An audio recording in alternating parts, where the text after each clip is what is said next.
마태복음 21장 1절에서 9절까지의 말씀.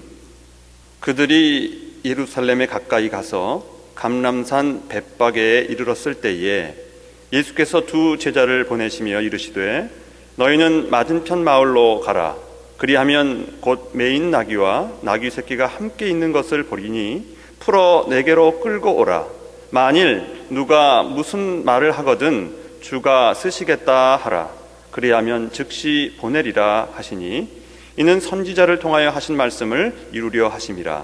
일러스되 시온 딸에게 이르기를 내 왕이 내게 임하나니 그는 겸손하여 나귀 곧 멍에 매는 짐승의 새끼를 탔도다 하라 하였느니라. 제자들이 가서 예수께서 명하신 대로 하여 나귀와 나귀 새끼를 끌고 와서 자기들의 겉옷을 그 위에 얹음에 예수께서 그 위에 타시니 무리의 대다수는 그들의 겉옷을 길에 펴고 다른 이들은 나뭇가지를 베어 길에 펴고 앞에서 가고 뒤에서 따르는 무리가 소리 높여 이르되 호산나 다윗의 자손이여 찬송하리로다. 주의 이름으로 오시는 이여 가장 높은 곳에서 호산나 하더라. 아멘. 우리 주님의 사랑 늘 기억하고 주님의 은혜에 감사하고 주님의 사랑으로 승리하는 우리 모든 성도들 되기를 간절히 기원합니다. 할렐루야. 오늘 말씀은 예수님께서 유월절을 지키시기 위해서 예루살렘으로 들어가시는 길에 일어났던 일을 우리에게 소개하고 있습니다. 예수님은 예루살렘으로 들어가시기 전에 많은 사람들을 만납니다. 근데 그 사람들은 예수님을 만날 때마다 주님과 대면을 하면 꼭 한 가지씩이라도 자기가 가지고 있는 것을 주님께 드렸습니다. 무엇이든지 드렸습니다. 예수님은 공생의 기간 동안에 제자들과 함께 다니시면서 하나님 나라에 대해서 가르쳐 주시고 그리고 영생하는 구원의 길로 인도하여 주셨습니다. 1절 말씀을 보면 어떻게 시작하느냐 하면 그들이 예루살렘에 가까이 가서 그랬어요. 근데 그들이 누구냐 하면은 예수님과 예수님을 따르던 제자들을 말합니다. 예수님의 제자들은 주님과 함께 늘 동행했어요. 그리고 예수님을 따라갔습니다. 그들이 예루살렘에 가까이 가서, 그러니까 주님과 항상 동행합니다. 어디를 가든지 동행을 합니다. 오늘 저희가 찬양한 것처럼 주님께 나아갑니다. 주님을 따라갑니다. 그런데 예수님을 따른다고 하는 말은 삶 자체를 주님께 드린다 하는 그런 의미를 가지고 있습니다. 제자들은 자신의 삶, 자신의 생각, 자신의 환경을 모두 내려놓고 삶 전체를 주님께 드리며 따라갑니다. 예수님께서 감람산 벳바게에 이르렀을 때에 두 제자를 맞은편 마을로 보내십니다. 예루살렘으로 들어가시기 위해서 예루살렘의 건너편에 있는 감람산에 가셔서 제자들을 이제 예루살렘으로 보냈습니다. 이 감람산은 예루살렘 동편에 있는 언덕인데 예루살렘보다는 조금 높은 곳이에요. 그렇기 때문에 그곳에 서면은 예루살렘의 아름다움이 한눈에 다 바라볼 수 있는 그런 곳입니다. 감람산은 예루살렘으로 들어가는 관문이기도 합니다. 예루살렘으로 들어가려면 꼭 감람산을 지나서 벳바게 골짜기를 건너서 예루살렘 성으로 들어가게 됩니다. 근데 예수님께서 감람산에 이르렀을 때에 두 제자를 맞은편으로 보내시면서 가서 보면 나귀와 나귀 새끼가 함께 있는데 풀어서 끌고 오라 그렇게 말씀하세요. 1절과 2절을 말씀해 보면 이 두 제자가 누구인지 우리는 자세하게는 알 수가 없습니다. 누가복음 22장 8절에 보면은 이 두 사람이 베드로와 요한이라고 우리에게 가르쳐 줍니다. 또 어떤 학자들은 다른 사람들이 아니냐, 베드로와 야고보가 아니냐 그렇게 말하는 이들도 있습니다만은 오늘 말씀을 보면은 자세하게 우리가 그 사람들이 누구인지는 정확하게 이름을 알 수가 없습니다. 그런데 이 두 제자도 하나님께 드립니다. 주님께 드립니다. 제자들이 예수님의 공생의 기간 동안에 3년 이상 주님과 따라다니며 동행하며 주님께 삶을 드렸던 것처럼 이 두 제자도 주님께 무엇인가를 드렸습니다. 그러면 오늘 말씀에 나오는 이 두 제자가 드린 것이 무엇일까? 바로 순종입니다. 6절에 보면 제자들이 가서 예수님에게 명하신 대로 하여 그랬어요. 제자들이 가서 예수님께서 명하신 대로 하여. 두 제자는 예수님의 말씀을 듣고 가서 나귀를 데리고 왔습니다. 말씀에 순종하고 행하였습니다. 사랑하는 여러분, 사도 바울은 로마서 6장 16절에서 순종은 의에 이르게 한다 그랬어요. 이사야서 1장 19절 말씀을 보면 순종은 땅의 아름다운 소산을 먹는다 그렇게 말씀하여 주고 있습니다. 하나님은 예레미야 선지자를 통하여 하나님을 순종하는 자는 하나님의 백성이 되고 하나님은 순종하는 자의 하나님이 되리라 약속하여 주셨습니다. 누가 하나님의 백성이냐? 하나님의 말씀에 순종하는 자예요. 순종하는 자에게는 하늘의 복이 있습니다. 이 두 제자는 하나님의 구원의 역사를 완성하시려고 십자가를 지시기 위하여서 예루살렘으로 들어가시는 우리 주님께 순종했어요. 말씀을 듣고 그대로 따릅니다. 그러면 오늘 말씀에 보면은 나귀의 주인에 대한 이야기가 나옵니다.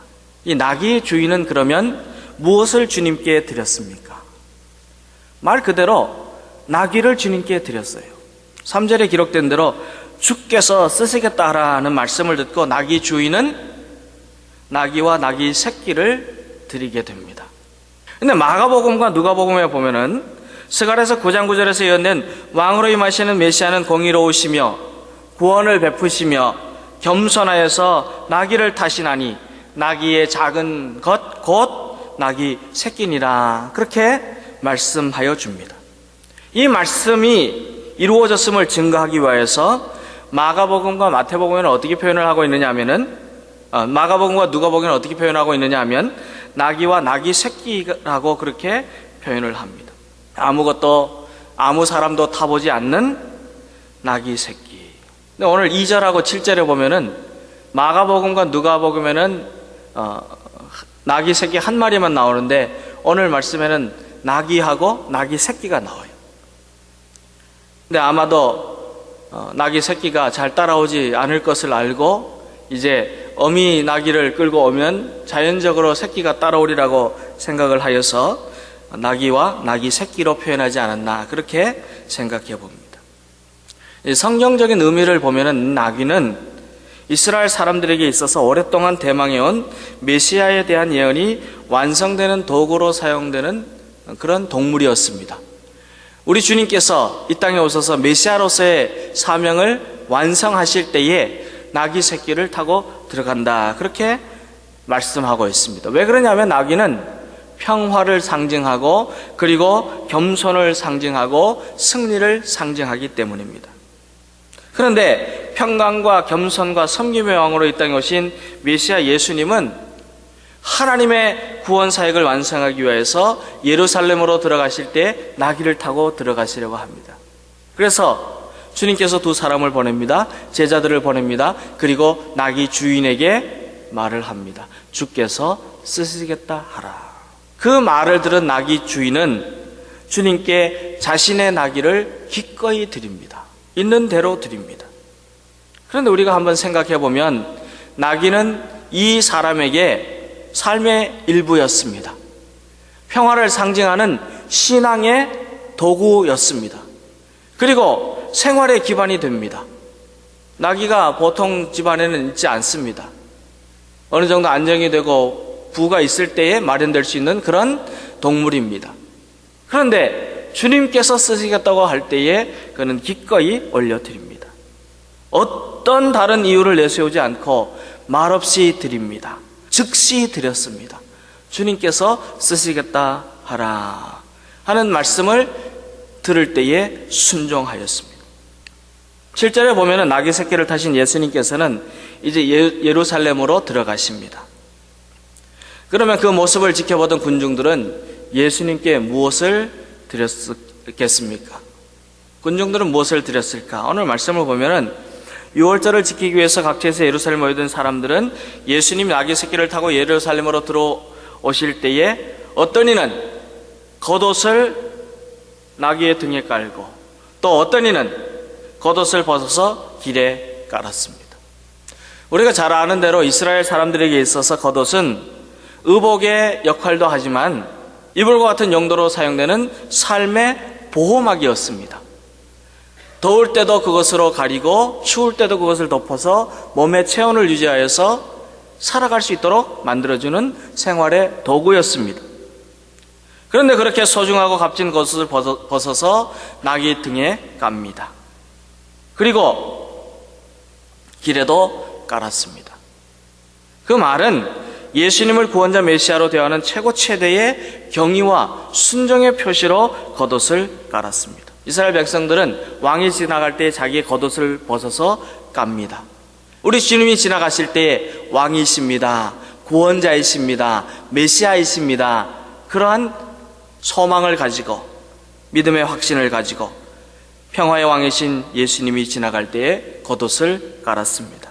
물론 그들 중에는 예수님이 평화의 왕 메시아가 아니라 로마의 압제로부터 우리들을 구원해 줄 통치자로 환영하는 이들도 있었을 것입니다. 그러나 그들은 존경의 표시로 예수님이 지나가는 길에 겉옷을 깝니다. 예루살렘 성에 있었던 군중들은 겉옷을 깔았을 뿐만이 아니고 오늘 말씀을 보면은 찬송하였어요. 찬송을 올려드렸습니다. 구절은 이렇게 기록합니다. 무리가 소리 높여 이르되 호산나 다윗의 자손이여 찬송하리로다. 주의 이름으로 오시는 이여 가장 높은 곳에서 호산나 하더라. 사람들은 승리의 상징인 종려나무 가지를 꺾어 들고 호산나 호산나 외칩니다. 호산나 다윗의 자손이여. 호산나라고 하는 말의 원래의 뜻은 우리를 구원하소서라고 하는 의미를 가지고 있습니다. 나귀를 타고 예루살렘을 들어가시는 메시아 예수님을 바라보던 군중들은 겉옷을 깔아서 왕이신 예수님에게 겸손과 그리고 섬김으로 오시는 주님을 맞이하는 경의를 표현하였습니다. 그리고 찬송을 드리며 기쁨으로 노래하였습니다. 그런데 예수님께서도 오늘 말씀에 기록되어 있는 주인공인 예수님께서도 저와 여러분에게 모든 것을 내어주셨습니다. 제자들도 나귀의 주인도 그리고 두 제자도 또한 군중들도 우리 주님께 드렸지만 주님께서도 모든 것을 내어주셨어요. 하나님의 독생자 예수님은 하나님과 동등하다고 생각하지 아니하시고 스스로 자기를 낮추시고 사람의 모양으로 이 땅에 오셨습니다. 이 땅에 오신 주님께서는 우리의 죄를 용서하여 주시기 위하여서 구원받은 백성으로 영원한 생명을 누리게 하기 위해서 십자가에 달리시기까지 모든 것을 다 내어주셨어요. 십자가에 달리셔서 조롱받으시고 채찍에 맞으시고 능력을 받으시고 침뱉음을 당하시고 찔리시고 상하시고 못을 박히시고 물과 피를 한 방울도 남김없이 다 흘리시면서까지 저와 여러분을 위해서 쏟아부어 주셨어요. 그리고 우리에게 주신 것이 무엇이냐? 영생의 은혜를 주셨어요. 영원히 사는 은혜를 주셨어요. 예수님께서는 잡히시던 날 밤에 제자들과 마지막 유월절 식사를 하시면서 떡을 떼어주시고 잔을 나누어 주셨습니다. 예수님은 우리의 죄악을 싸매시기 위하여서 몸이 찢기시고 죽으셨습니다. 죽은 주님의 찔림이 우리의 허물을 고치고 주님께서 채찍에 맞으셨기에 우리가 나음을 입었고 주님이 우리의 고통을 대신 받고 우리의 슬픔을 대신 겪으셔서 우리는 기쁨을 누리게 되고 평안을 누리고 우리의 아픈 병, 육신, 상한 마음이 고침을 받게 되었습니다. 주님이 십자가에 달리시기까지 다 내어주셨어요. 예수님은 우리의 죄악을 용서하시기 위하여서 물과 피를 흘리시고 죽으셨습니다. 그가 채찍의 고통, 못 박히는 고통, 가시관의 고통, 창에 찔리는 고통을 참으시며 흘리신 피가 우리를 정결하게 합니다. 새롭게 합니다. 우리를 고치시고 회복하시고 치유하여 주십니다. 예수의 피밖에 없어요. 여러분들 마음이 답답하고 참으로 힘이 들고 여러분들의 삶에 풀리지 않는 것들이 있다면 예수의 보혈을 찬송하세요. 주님께 날마다 보혈의 찬송을 올려드리십시오. 주님의 보혈이 우리를 새롭게 하는 능력이 있습니다. 예수님은 저와 여러분에게 모든 것을 내어주셨습니다. 우리에게 아낌없이 내어주시고 우리에게 영원한 생명을 주셨습니다. 사랑하는 여러분, 그러면 우리는 주님께 무엇을 드리려고 합니까? 나의 것을 주님이 쓰신다고 하실 때 우리는 주님께 기꺼이 드릴 수가 있습니까? 주님이 내 물건, 내 소유, 내 재능, 내 삶, 내 가족, 내 자녀, 내 생애, 내 목숨을 쓰시겠다고 하면 우리는 주님께 드릴 수 있습니까? 인도의 어느 부락에 선교를 하던 한 선교사가 전도하려고 수차례나 만난 어느 여인을 어느 날 아침에 만났습니다. 이 여인이 두 아들을 손에 잡고 양손에 잡고 어디론가 급하게 가고 있었어요. 그 중에 한 아이는 조금 어려 보이는데 아주 잘생기고 똑똑하고 매우 건강해 보였습니다. 근데 반면에 좀 더 나이가 많이 들어 보이는 아이는 몸을 떨고 침을 흘리고 있었어요. 한눈에 보아도 저 큰아이가 정상이 아니구나 하는 것을 쉽게 알 수가 있었습니다. 선교사는 여인에게 어디를 가느냐 그렇게 물어봅니다. 그러나 그녀의 대답은 선교사에게 충격을 주었습니다. 저는 저의 죄를 속죄하기 위해서 우리 부족의 신에게 이 두 아이들 중 하나를 제물로 드리기 위해서 갑니다. 그리고 강으로 갔습니다. 인도에는 힌두교가 있는데 남편이 죽으면 아내도 함께 매장하는 사티라고 하는 그런 악습이 있습니다. 또 가정에 우환이 있거나 또한 여러 가지 어려운 문제를 풀기 위해서는 자녀를 겐지스 강의 여신에게 던지면서 강에 빠져 죽게 하고 그리고 제물로 바치는 그런 일도 있었습니다. 인도에서 선교하는 이 선교사님이 이 여인을 봤을 때 바로 그 일을 하려고 데리고 가는 것이 틀림없었습니다. 이 선교사는 그들의 종교 습관을 잘 알고 있었기 때문에 어떤 말로도 이 여인의 행동을 만류할 수가 없었습니다. 예수 그리스도의 구원의 복음을 전하여도 듣지 않았습니다. 진리의 말씀을 선포하여 마음을 바꾸려고 하여도 이 여인은 막무가내였습니다. 그 여인의 비장한 결심을 꺾을 수가 없었습니다.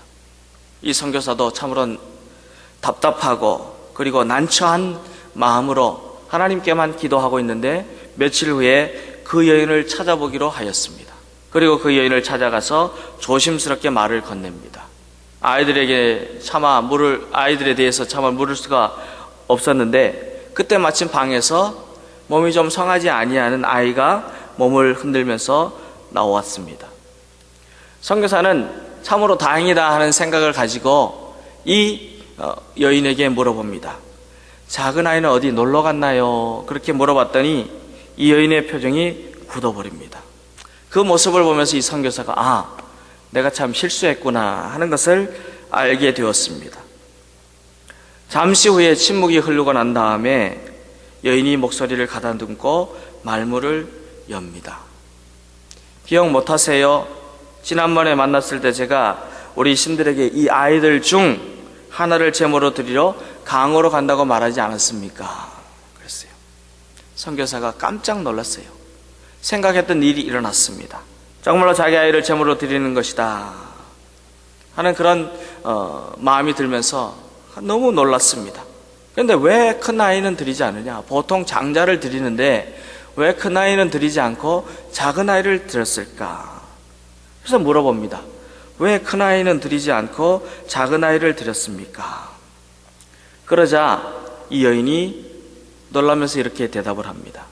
당신은 당신의 신에게 그렇게 하는지 모르지만 우리는 우리의 신에게 가장 좋은 것을 드립니다. 그랬어요. 선교사는 너무도 충격을 받았어요. 그리고 자기의 선교가 얼마나 허구였던가를 발견하게 됩니다. 저 무지몽매한 종교인도 그들의 신에게는 최상의 것을 드린다 하는 이 믿음을 가지고 사는데 나는 무엇을 주님께 드리는가?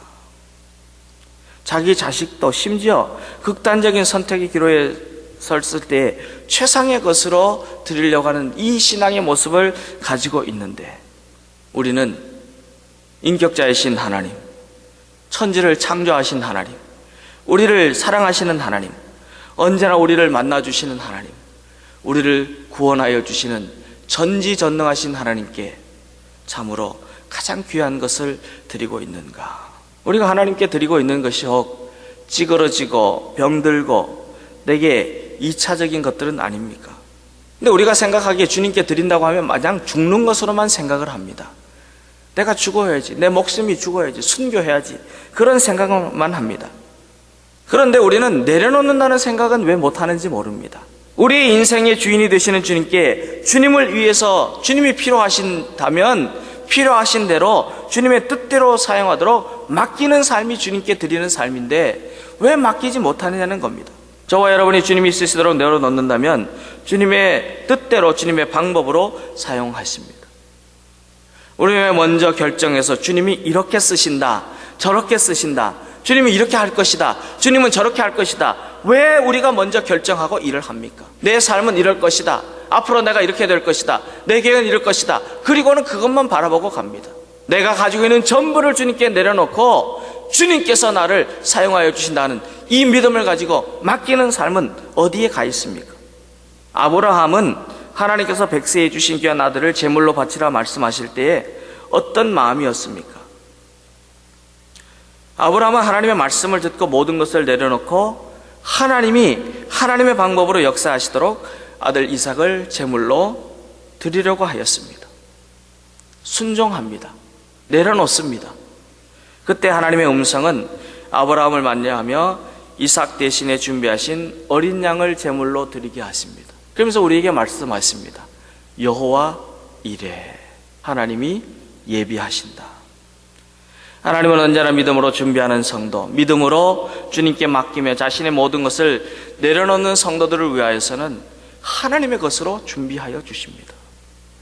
여러분은 무엇을 주님께 드립니까? 사랑하는 성도 여러분, 예수 그리스도의 피로 새 사람 되게 하시고 새 생명 누리게 하시고 새 하늘과 새 땅에 들어가서 영원토록 주님과 함께 하나님 나라의 백성이 되게 계신 하나님의 은혜에 우리는 무엇인가를 드릴 수 있어야 합니다. 내려놓을 수 있어야 합니다. 저와 여러분은 가장 가치 있는 예배, 가장 가치 있는 예물, 가장 가치 있는 재능, 가장 가치 있는 삶을 하나님께 드릴 줄 아는 그런 믿음의 사람들이 될 수 있기를 바랍니다. 이러한 믿음의 사람들이 되어서 우리를 통하여 주님의 일들이 온전하게 이루어가게 되기를 간절히 기원합니다.